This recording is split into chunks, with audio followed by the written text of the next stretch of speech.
हम सबको 14 वर्ष अपनी इंद्रियों का संयम साधना चाहिए। अब कब साधे महाराज? ये समय आ गया। भगवान राम ने तो विवाह के बाद साधा था, पर हम आपको विवाह के बाद साधने की नहीं कहेंगे। हम विवाह से पहले ही अगर कोई साध ले तो फिर उसे जीवन में कभी भी तकलीफ नहीं सताती, क्लेश नहीं सताता। फिर हकीम और वैद्यों के चक्कर नहीं लगाने पड़ेंगे, क्योंकि कभी न कभी जीवन में साधना ही पड़ता है। आपको जब अनुकूल आए तब साधो, पर बिना संयम साधे आनंद नहीं बरसेगा। नस्स धनम प्रपन्न योगम, और धन इकट्ठा नहीं होगा, सुख का धन। आपका मटका नीचे से फूटा हो और आप मटके को नल के नीचे रख के नल चला दो, नल तो चलता रहेगा, पानी मटके में गिरता भी रहेगा, पर मटका भरने का नाम नहीं लेगा। क्यों नहीं लेगा वो आप समझ गए, क्योंकि मटका नीचे से फूटा हुआ है, इसीलिए उसमें जल तो गिर रहा है पर जमा नहीं हो रहा है। बिल्कुल वैसे ही हमारे जीवन का हाल है। हमें सुख तो आ रहा है, आनंद आ रहा है, अमीरी आ रही है, शांति आ रही है, पर हमें अनुभूत नहीं होती है। क्यों? क्योंकि हम छिद्र है। हमारे शरीर में, हमारे जीवन में, हमारे पुरुषार्थ में, हमारी मेहनत में, हमारी तपस्या संयम में, हमारे धर्म आचरण में, मानवता में छिद्र हो गया है। उस छिद्र के कारण जो बरस रहा आनंद है वो हमें प्राप्त नहीं हो रहा, अनुभव नहीं हो रहा है। बोलिए, किसके घर में कपड़े लत्ते नहीं है? सबके घर में। किसके घर में दरी बिछोना नहीं है? सबके घर में। किसके घर में खटिया बेड नहीं है? सबके घर में। किसके पास घर नहीं है? सबके पास है। और हर आदमी की जेब में पैसा रखा हुआ है। किसी की में बड़े बड़े नोट हैं, किसी की में छोटे नोट हैं, किसी की में ज्यादा हैं, किसी की में कम है। पर पांडाल में जितने भी बच्चे बच्चियां बैठे हैं, बूढ़े जवान बैठे हैं, ये सारे के सारे लोग धन के मालिक बैठे हैं। ये छोटे छोटे बच्चे हैं, इनके पास भी 100-500 रुपए निकल जाएंगे। 1 वर्ष के बच्चे के पास भी पैसा होता है। कल्पना कीजिए, जन्मदिन बच्चे का मनाया जाता है तो 1000-2000 रुपए तो ऐसे ही आ जाते हैं बालक पर।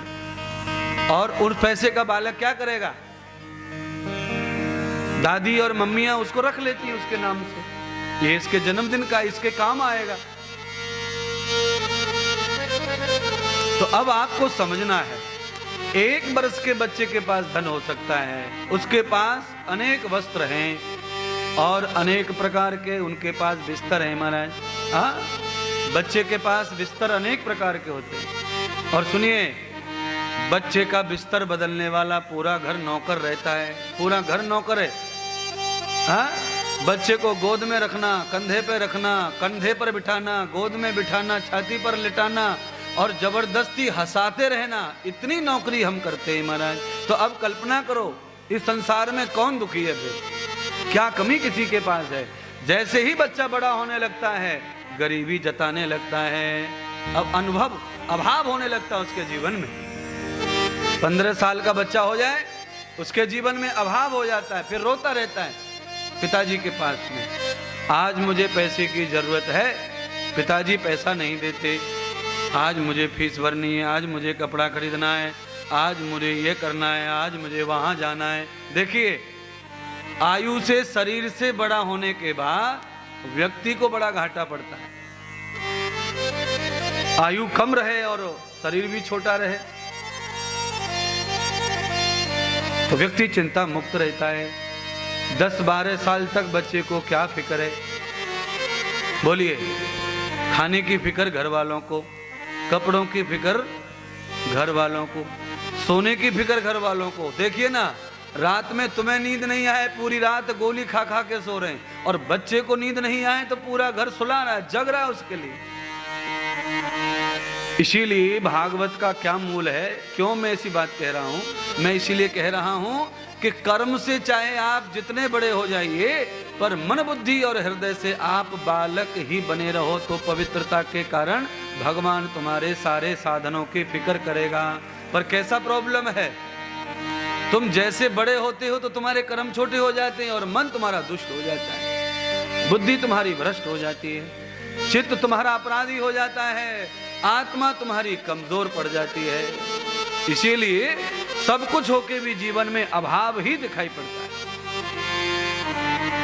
सब होके भी जीवन में अभाव सा लगा है। क्यों ऐसा क्यों होता है?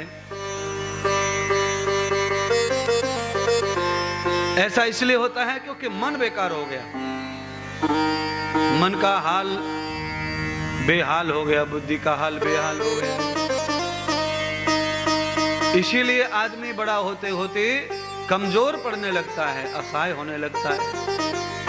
फिर घर वाले क्या कहते हैं सुनिए, घर वाले कहते हैं महाराज अभी विवाह नहीं करना है, बच्चा अभी अपने पैरों पे खड़ा नहीं हुआ है। बोलिए, पूरा घर बच्चे का पैर बन के चल रहा था बचपन से, जैसे ही बच्चे ने पढ़ाई पूरी कर ली, अब घर वालों ने उसे अकेला कर दिया। देख लो, जैसे ही जवान हुआ, पढ़ाई पूरी हुई, अकेला हो गया। अब घर वाले कहते हैं क्या करें महाराज, ना जाने कौन सा ग्रह खराब हो गया है, पढ़ लिख के घर में बैठा है, अभी तक अपने पैरों पे खड़ा नहीं हुआ है। अब कल्पना करो, पैरों पे जब खड़ा नहीं था तब खड़ा मानते थे, अब पैरों पे खड़ा होने का सामर्थ्यवान हो गया है, अब घर वाले उसे अपाय समझते हैं, असहाय समझते हैं। क्यों? क्योंकि प्रत्येक घर वाले को अब उससे स्वार्थ सिद्ध हो गया है। अब घर वाले चाहते हैं कि अब पढ़ाई लिखाई हो, कुछ कमाए धमाए, हमारे सपने पूरा करे। द्वैतम दर्शनम भागम भूयाम भागवतम प्रिया, दासो अहम त्वया दासम सेवाम रामो समाहितम।